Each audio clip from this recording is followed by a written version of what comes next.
Good morning student, मैं आपकी Hindi teacher. जो आज आपके वीडियो का विषय है कल और आज।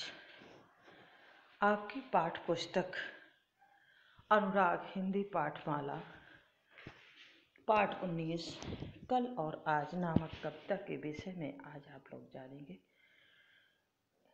इस कविता का उद्देश्य या इस कविता के लिखने वाले कवि का जो उद्देश्य है, कवि का नाम है नागार्जुन, जिनका जन्म 1911 और मृत्यु 1998 में हुई। उनकी इस कविता का मुख्य उद्देश्य है प्रकृति के दो ऋतुओं में जो अंतर है, उस अंतर को उन्होंने स्पष्ट करते हुए कल यानी कि ग्रीष्म ऋतु और आज यानी कि वर्षा ऋतु, यानी बीता हुआ समय जो गर्मी थी, उसके बाद जब वर्षा ऋतु आती है तो मौसम में क्या परिवर्तन आता है, और ग्रीष्म ऋतु में व्यक्ति या मनुष्य क्या अनुभव करते हैं, और वर्षा ऋतु में उसी का यहाँ पर उन्होंने दोनों ऋतुओं को, जो दोनों में अंतर है, उसको बताया है। तो इसमें प्रकृति के जो है, उस प्रकृति की स्वभाव का वर्णन इसमें नागार्जुन ने किया है। जैसे इस कविता की पंक्ति के माध्यम से पता चलता है, अभी कल तक गालियां देते थे तुम्हें हताश हताश खेतिहर, अभी कल तक धूल में नहाते थे गौरैयों के झुंड, अभी कल तक पथराई हुई थी धनहर खेती की माटी, अभी कल तक धरती की कोख में दुबके पड़े थे मेढक, अभी कल तक। कल यानी गर्मी की ऋतु में, यानी जब गर्मी की ऋतु थी तो देखा गया कि गालियां देते थे। कौन? तुम्हें, यानी हे वर्षा ऋतु, तुम्हें वो हताश माने निराश होकर, खेतीहर माने किसान, यहाँ खेतीहर किसानों को कहा, वो किसान हताश होकर तुम्हें गालियां दे रहे थे। और कल तक धूल में, यानी गर्मी में जो धूल चिलचिलाती, उस धूल में गौरैया पक्षी जो घरों में रहती है, वो पक्षियों के झुंड धूल में नहा रहे थे। और अभी तक यानी गर्मी तक, जब गर्मी ऋतु थी तो पथराई हुई थी धनहर खेती की माटी, जिन धानों में धान में पानी भरा होता है, वर्षा ऋतु में लगता है, यानी वो धान पैदा करने वाली खेती या धान की ऋतु की जो मिट्टी है वो पथराई माने पत्थर की तरह कठोर थी। अभी कल तक धरती की कोख में दुबके पड़े थे मेढक, अभी कल तक यानी गर्मी की ऋतु में थोड़ी दिन पहले जब गर्मी भयंकर थी, तो उस गर्मी से बचने के लिए मेढक धरती की कोख में यानी पृथ्वी के अंदर नीचे चुपचाप दुबके पड़े हुए थे, और वो भी वर्षा ऋतु का इंतजार करते थे।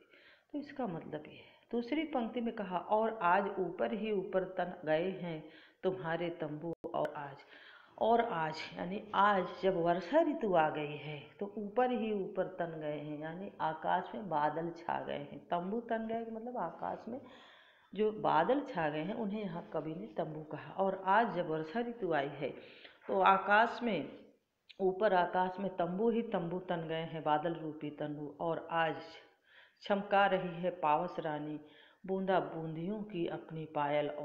और आज जब वर्षा ऋतु आ गई है तो वर्षा की छमाछम बूंदे, यानी तेज वर्षा की बूंदे जिसमें पायल की तरह आवाज़ हो रही है। तेज वर्षा होती है तो यहाँ जो पायल की आज यानी बूंदा बांदियों से जो आवाज़ निकलती, पावस माने वर्षा रानी, आज अपनी तेज वर्षा की बूंदों से पायल जैसे छमका रही है। चालू हो गई है झींगुरों की सहनाई अविराम, और आज वर्षा ऋतु में झींगुर की आवाज़ बहुत तेज़ हो जाती है। घरों में रात में देखिए बहुत तेज़ सीटी बजाते हैं, आवाज़ करते हैं लगातार बिना रुके हुए, ऐसा लगता है शहनाई बज रही है। तो इस वर्षा ऋतु में झींगुरों की लगातार अविराम माने बिना रुके हुए जो आवाज़ हो रही है, वो शहनाई की आवाज़ जैसे प्रतीत हो रही है। जोरों से कूक पड़े मोर नाचते थिरकते मोर, और मोर गर्मी से तपते हुए, गर्मी से उसको भी प्रसन्नता होती है वर्षा ऋतु में, वो भी झूम कर नाचने लगता है, थिरकने लगता है जंगल में। और आज आ गई पावस वापस जान, और आज वर्षा ऋतु में सभी जीव जंतु में और प्रकृति में, पशु पक्षियों में एक नई जान जैसे आ गई, यानी उनको उनकी गर्मी समाप्त हो गई और उनको वर्षा ऋतु से आनंद प्राप्त होने लगा है। दूब की झुलसी सिराओं के अंदर और आज विदा हुआ चुपचाप ग्रीस समेट कर अपने लौ लश्कर उदास और बदरंग था आसमान। यानी यहाँ पर दूब, धूप तेज होने के कारण जो दूब यानी एक घास होती है जो बहुत मुलायम होती है वो झुलस गई थी। सिराए माने उनकी ऊपर का ऊपरी भाग, वो सब मुरझा गए थे। इन सभी से विदा लेकर आज चुपचाप यानी वर्षा ऋतु से हार कर गर्मी आज अपने लाव लश्कर यानी अपनी गर्म धूप और लू के साथ उदास होकर वापस जा रही है। और बदरंग था आसमान, और जो आसमान था वो भी उदास हो गया था। किससे?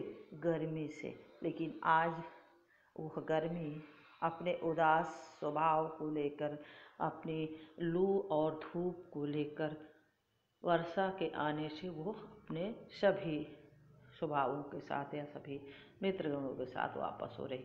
लाव लश्कर का मतलब होता है अपने साथ। साथ में क्या ले जाएगी? गर्म हवा, तेज धूप, तपता हुआ आसमान, ये सारी चिलचिलाती हुई किरणें, इनको वापस लेकर वो जा रही है। तो इस कविता में वर्षा ऋतु का वर्णन और ग्रीष्म ऋतु के बाद जब वर्षा ऋतु आती है तो क्या होता है और ग्रीष्म ऋतु में क्या होता है, इन दोनों ऋतुओं का इसमें वर्णन है। तो बच्चों इस कविता में आज इस कविता में जो भी था वो मैंने आपको समझाया है। बाकी आगे गूगल मीट क्लास में आपको इसको पुनः समझाएंगे, जो नहीं समझ में आया उसमें आ जाएंगे। धन्यवाद बच्चों।